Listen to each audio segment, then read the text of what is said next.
and welcome to Coach Talk. We're discussing relationships and we're going to continue with a variety of guests, and we're going to be talking about what kind of things do we require in order to be in romantic relationships or even in other relationships. It could be principles, it could be values. And with me today, I have Bardha. How are you, Bardha? I'm well, thank you. Thank you for having me. Thank you for coming. I really appreciate your time. I know you're a busy woman. So tell me a bit about yourself before, we start with the actual topic. Okay. So I have been working for AZ Lux for about just under 2 years now. It has been one of the most challenging and exciting sort of opportunities that I think I've ever had.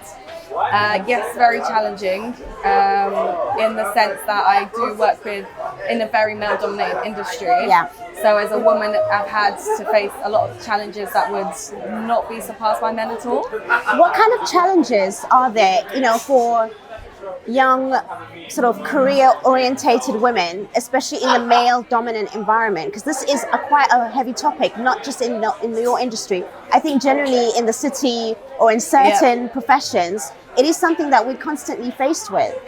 It is. There's been occasions where I have felt that I haven't been taken very seriously. There's been times when I felt that if I had been male, I would have flown through and I would have, achieved a little bit more than I have as a woman. Simply because I feel that a lot of men don't seem to take us very seriously. Okay. Whether it may be their upbringing and their background where women are not as important. Okay. Or whether they may be, let's say, the player type that just doesn't respect women in general. Mm-hmm. It's been difficult. But it could be the ego as well, because, taking information from a woman, sometimes that could be it. That's definitely something that I've had to face with, being in management. I've had to coach people in a sense where I have to lead this team. Yes. And men have not taken too kindly to, taking orders from a woman, which has been challenging, I'd say, to begin with. But I feel that I've managed to sort of take control in the nicest, most professional way, and have turned that sort of thing around when I sort of put my foot down and say, hold on a minute, I'm paying your wages. So what you need to do is listen to what I say, or you can walk out the door. Is that one of the ways that you overcame it, or was there anything else within you that you've actually done in order for you to overcome this challenge of being taken seriously? I would say I'm quite, if you ask any of my chauffeurs, they would say Bardha's the scary boss. Okay. And Abbas is so it's your personality? Yes. Yeah, right. So I'm a lot more firm.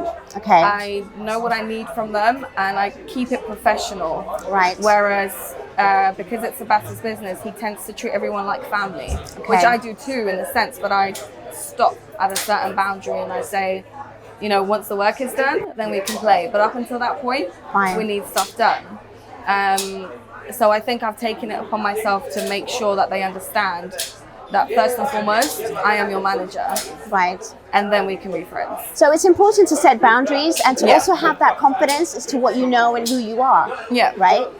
And what about you having a particular way of wanting relationships, say romantic relationships? Yeah. Do you find that in today's day and age with social media, with online dating, how challenging is that? Very. I think because I've especially been single for quite a while, finding someone that I think can keep up with me is proven to be very difficult. I work a lot of hours, I don't have a lot of time to go out, and when I do, I want to wind down, I want to spend time with family. Men are usually quite intimidated by someone who's in a high sort of position as well. I have quite high expectations on top of that. Okay. So for me, it would take someone quite shocking for me to even go out with and sort of give them that chance or go on that date. Just because I feel like my time is very valuable. So I don't want to waste it just going on 5 dates a week or whatever people may do. Yeah. I want to actually make that connection first before I invest my time in it. Okay. So yeah, with social media, I feel that other people get bored. I feel that I get bored. Yeah. Not because that there's so many options out there, but just because I think people's level of concentration just runs out quite quickly. So you think men need to step up? Yes. Yeah, absolutely. Yeah. I am getting that a lot from women. There are a lot of very attractive, young, successful women out there nowadays. They are definitely stepping up, and to find their match is really challenging. Yep. And I coach a lot of women as well as men.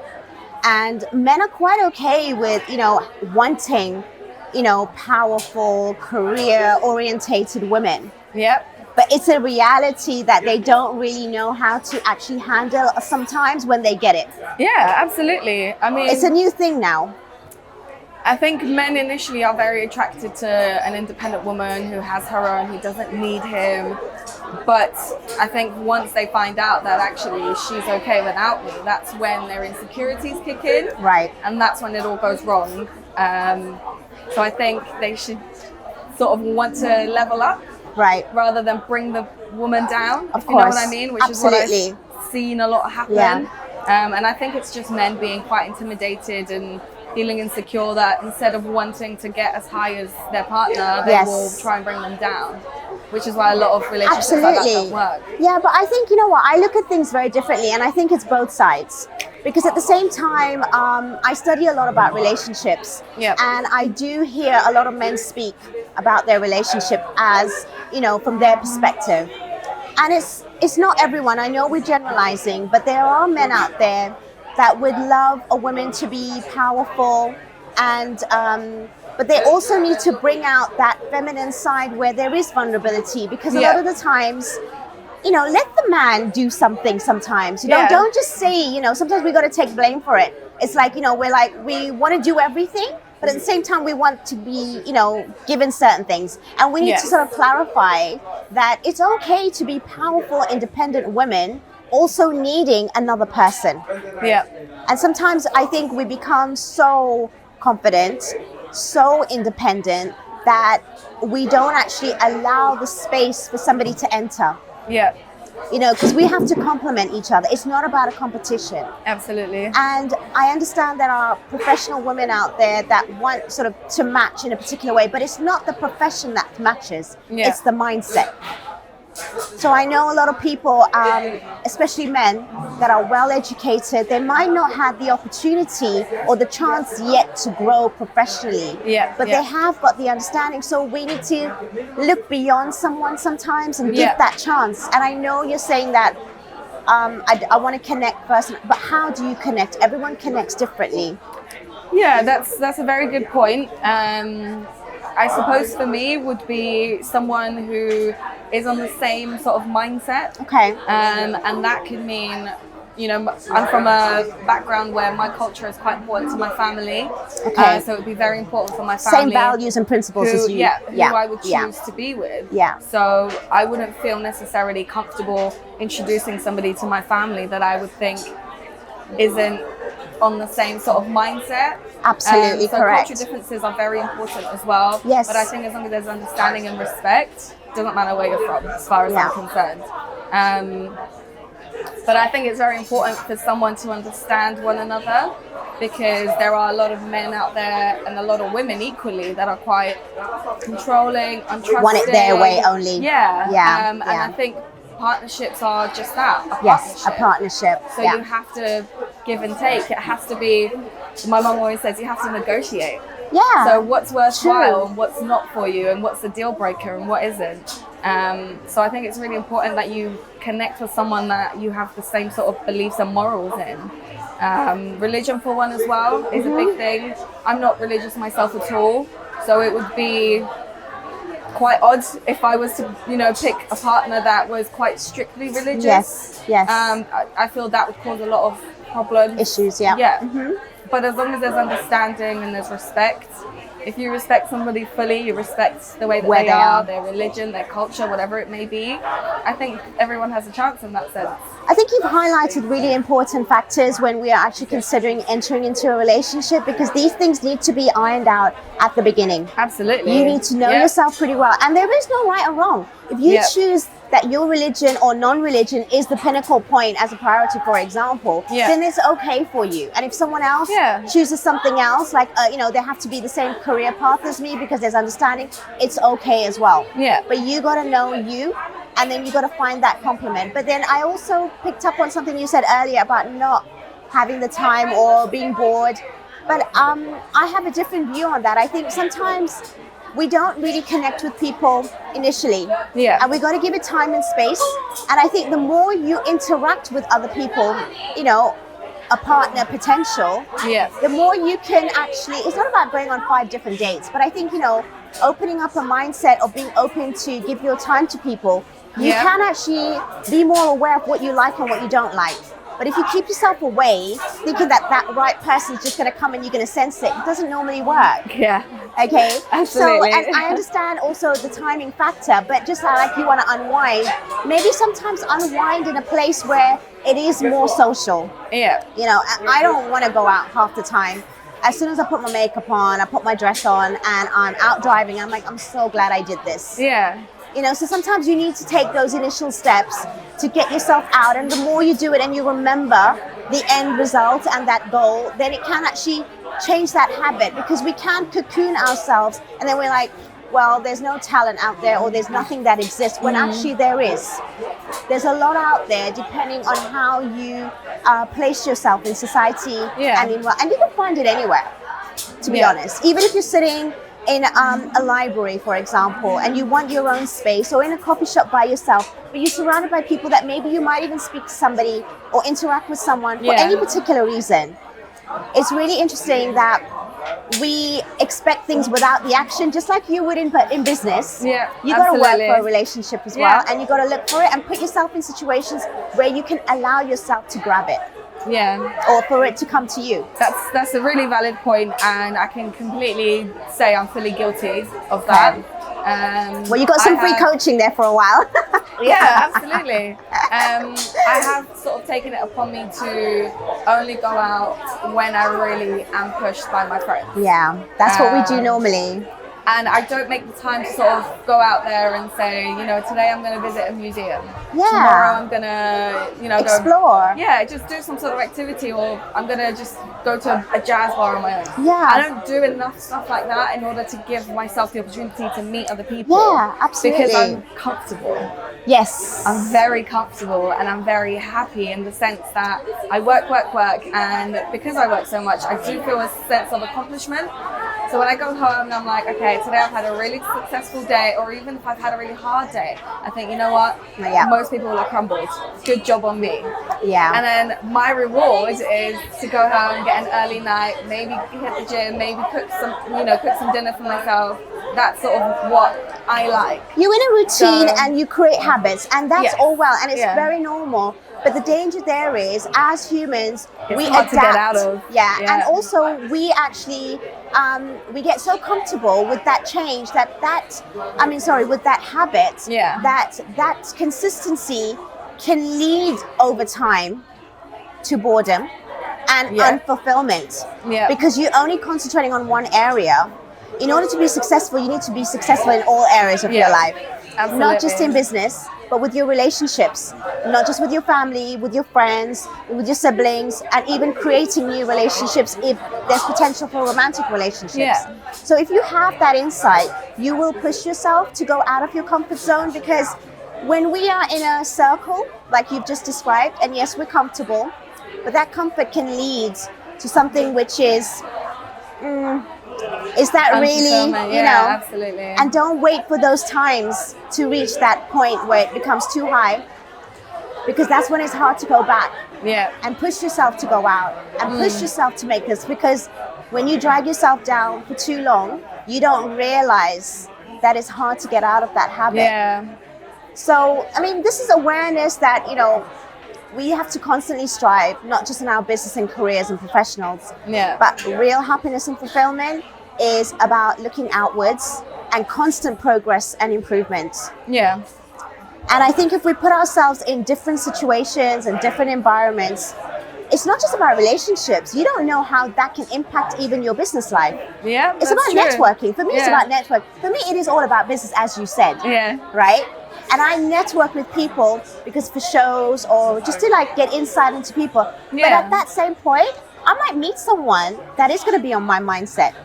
That's going to be someone that actually wants to connect with me a little bit deeper, a little bit more meaningful, because I put myself in those situations. Yeah. So do you think that's something that you can maybe try and do for yourself? Yeah, absolutely. I mean, especially with work, I go to a lot of events. I meet a lot of people. I'm very confident in that sense, where I'm happy to get out there and introduce myself. And because I'm so passionate about what I do, it comes out very naturally. I wouldn't say I have the same confidence to talk about myself in that sense. Okay. Just because what do you mean, talk about yourself? So, you know, when you meet somebody and you're trying to get to know them, or even if you're on a date, I wouldn't speak of myself in the same way that I would speak about my business.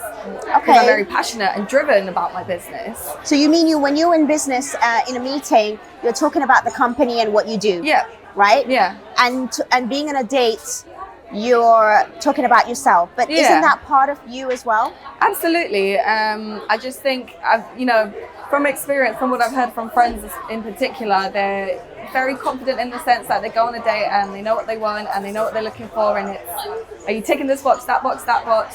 And it's quite quick in a sense.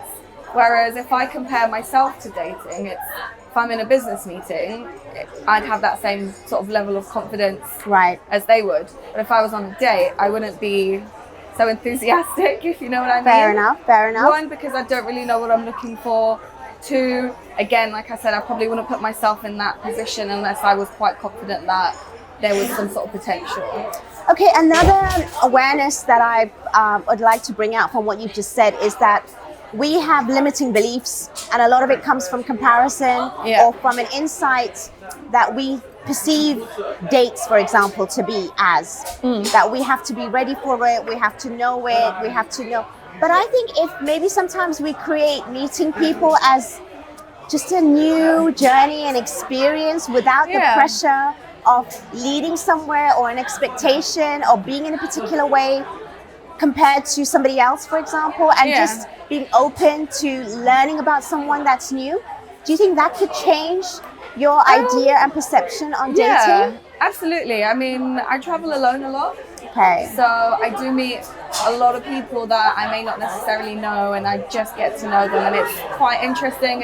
You hear, you know, the craziest stories, and you make some of the best friends that I have are abroad. Right. And that's the type of thing that I should really do here. Because if I'm going traveling alone and I'm doing a lot of activities alone out there, it'd be quite refreshing to do here. And then the potential to actually meet someone and make that connection will be a lot higher. Yeah, absolutely. I think also because we give these labels to certain things, like when we say we're going on a date, automatically anxiousness, pressure, you know, expectation on ourselves and the other person. Yeah. Okay. Yeah. So when I coach clients about anything, and so for example, we're talking about dating, just go with a different vision, go with a different meaning, because you can create that meaning. Yeah. And I think that's going to bring out a different sense of approaching the same thing, but in a better way, and you'll be more enjoying the process and more open to it. Yeah. And not actually looking back even with regret or trying to not let it happen again because it went well or it didn't go well. You know, all these things do play in our experience in the past to maybe stop us for the future and the present. I think that's a really big sort of point that, previously speaking, when I have gone on dates, it's been with very high expectations. Right. So I sort of, I go in and I'm prepared and I'm waiting for something that I've expected. And then if it doesn't happen, it's a no-go. And if it does, is it the right thing that I wanted anyway? So I suppose, it's probably the best idea to just go in with either very little expectation. I wouldn't say little expectation. I think just let it be. Yeah. You know, have a flow of you just being the best version of yourself. Yeah. You know, and be inviting. Yes, yeah. And it's about you having that relationship about who you are. Yeah. And then that could actually create a different person that's sitting in front of you for them and for yourself. That's true, yeah. Absolutely. You know, we can have so much power that we don't realize just by thinking in a particular way, and that translates in our language and our actions. Yeah. And that's how I work with people to assist them through this journey, so they become, it's all of a sudden they're more confident. Yeah. And don't just listen to people's ideas, because actually half the things your friends say, I'm sorry, it doesn't work out like that. I'll tell you that for sure. Yeah. Okay. I have clients all the time. They're like, yeah, my friends and my family think I'm doing absolutely great. I've got on this date, but actually inside of me, I have none of that.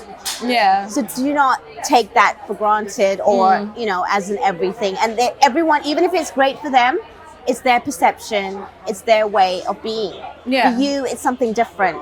Absolutely. And I think it's really important that we're talking about this, because hopefully as we're talking about this, there's so many other people out there that are going through the same challenges. Yeah. They can actually come out of their shell and be more open to the same thing, but with a different perspective, and get the result. Yeah. I'm about getting outcomes and results. Yeah, absolutely. But using just a different way of thinking can really create that. Yeah, no, it's true. So, I think that life is beautiful, and I think that people are beautiful no matter who and what they are. Yeah. And we need to be open to it. And when we have these tick boxes and lists, it's great. But we need to search deeper. Yeah, absolutely. And create the space for it, and just be open, because sometimes it's very unlikely to even be in situations that you think, oh, I'm never going to meet someone, but you actually go into it, and that's where you meet someone. Yeah. So when we think, oh, it's a date and that's where we're going to meet it doesn't necessarily work out. So I think what I'm trying to say is, as a person, we need to be more open. We need to be less about labels and expectation. Because the thing is, we also have to understand the other person's looking at us in the same way as well, right? Yes, yeah, that's true. So what is your feedback generally about being in a position that you are of high career status, being, I have to say this, attractive, beautiful. Thank I know you. it's relative, but at the same time, do you think that it can be for you or against you at times? I think it depends on the type of person that you are, more so than who it is that you're after. Okay. So I've been told by friends that I can be or can seem intimidating. All right. I'm quite aware of I that. don't think I am, because I feel that I have a very friendly nature. So I'm quite smiley, I'm quite inviting in that sense. I'd never be the one, standing at a bar with my nose in the air. I'm not that person. Yeah, of course. So like I said, I'm quite inviting, I'm quite friendly. So I don't think I'm intimidating in any way. But that's the feedback you get. Yeah, from an exterior point of view. Right. According to some of my close friends, I get it. Some How men do you can receive be- that information? I don't agree with it. Okay. I accept that that's how it can seem from an outside point of view of someone that doesn't know me at all. So if someone just has a glance at me and I'm dressed in business wear and I've got my hair done and I feel good and I look good, I can see how that can come across. Right. But I think as soon as I open my mouth, people can see differently. And I can accept that that's how it seems, but I can also say that it's not true. Because have you made adjustments, do you think, with some sort of feedback that you get like that? Do you think you've made adjustments to yourself? Yes and no. Okay. Yes, in the sense that I'm not always in business wear, so I seem very normal. No one has a clue what I'm doing. They don't know that that I work for a company and I'm quite high up and I've got a good status. They don't know that. So in that sense, no, I haven't really had to make too many adjustments. Right. But I don't know. I guess I can't imagine why people would find me intimidating. Well, that's their otherwise. thing, really. People will see people how they see them, and I resonate exactly with what you're saying. And even people might say, well, you just have to flick your eyelashes and you get what you want. And I'm like, it's not that simple. Absolutely. It really isn't, because I come from substance. I come from a lot of, deep meaning and understanding with what I'm saying. I have a mission in life with what I'm doing career-wise, and I'm assisting a lot of individuals. And if you are perceived to be confident and basically knowing what you're doing and comfortable in your own skin, if someone else reads that negatively, I don't let it enter my space. Yeah. Because that's their thing. Yeah. So, I mean, you know, if you say you're not confident, I think you are confident because the fact that it doesn't really adjust you in that way. You will take it, accept it, which is quite fair, but you'll continue as you are, and that's quite powerful. Yeah. I mean, I don't think that I should change the way that I am in any sense, because if the right person that I want to be with or wants to be with me comes along and I've downplayed who I am, that's not they're going not to going to get to know who I am. Yeah. So I'd rather stay as I am and then sort of take it or leave it kind of thing. If it's not for you, then great, I'm glad to have pushed you away. Exactly. And if it is, then, you know, take it from there. Of but course. I definitely don't want to change yourself, who I am in any way, because I won't be able to keep that up. I don't know how people do, but I won't be able to. And I'm not saying that we shouldn't change. I'm saying because our core values and our personality traits are who we are and keeps us unique and powerful and genuine and authentic. When I also have discussed in previous shows that we need change, and I'm saying that as in a growth mindset. Yes, yeah. So that's different. There's a difference. Way, in the right way, great, and it's your choice. And if people allow you to be that way, it's not that you're being fake, it's just the fact that you're growing, and through stages and experiences, we do that naturally, even sometimes when we're aware or not aware. So let's just be clear for the audience that yes, I'm all about growth and space and development, but at the same time, you've got to keep true to your core values. Yeah. And that's what it's about. And sometimes, you know, with life experience, you do become more confident or less confident. It can go either way. Yeah. So that's okay too. But we're coming towards the end of the show so quickly. Yeah. But it was so lovely speaking to you. It's been a pleasure. Thank you. If there's any of you words that you could like share with me about, you know, what we've been talking about relationship requirements, could you maybe give a final view and insight? Yeah, I've definitely learned something from this, so thank you for that. Okay. I think it's really important to just say who you are. Yeah. If you are trying to grow to be better, then make the necessary changes. I think also just the same as romantic relationships need work and effort. Yes. I think that goes to say for friendships, family, for work relationships, whatever it may be. I think, you know, effort is required by two individuals, if not more. Yeah. So I think it's very important to sort of remind people that you do have to put the effort in and you do have to make that work. Yes. But yeah, as long as, you know, you end up being happy in the end. Yeah. Thank you so much, Bardha. It was such a pleasure to sit with you and discuss this topic. And thank you so much for coming. Really appreciate your insights and awareness. Thank you so much for watching. I hope you've learned as much as me. It wasn't about me sharing. Bardha has given lots of insights that hopefully you can take back, and we can think about ourselves more and what we need to do to put ourselves out there in order to create what we desire and actually achieve these outcomes that we actually always require. Thank you so much for watching this episode, and we will see you in the next episode of Coach Talk. Thank you. Goodbye.